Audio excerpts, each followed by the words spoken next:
வணக்கம் நண்பர்களே, நான் உங்கள் அஸ்ட்ராலஜர் அருணா. ஆவணி மாதத்திற்குரிய சிம்ம ராசி மற்றும் சிம்ம லக்ன பலன்களை பார்ப்போம். சனி செவ்வாய் பார்வை பெறுவதால் சிலருக்கு ஆபரேஷனும் வயிற்று உபாதைகளும் அவ்வப்போது ஏற்படும். கவனமாக இருங்கள்.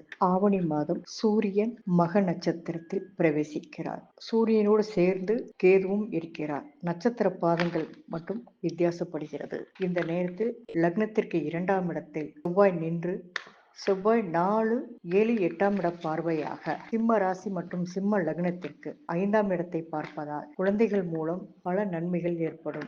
நல்ல செய்திகளும் வந்து சேரும். புத்திர பாக்கியம் இல்லாதவர்களுக்கு புத்திர பாக்கியம் கிடைக்கப்பெறும். செவ்வாய் 7ஆம் இட பார்வையாக லக்னத்திற்கு 8ஆம் இடத்தை பார்ப்பதால் போக்குவரத்தில் கவனமாக இருங்கள். அதிகப்படியான மறதியான சூழ்நிலைகள் உருவாகும். எச்சரிக்கையாக இருங்கள்.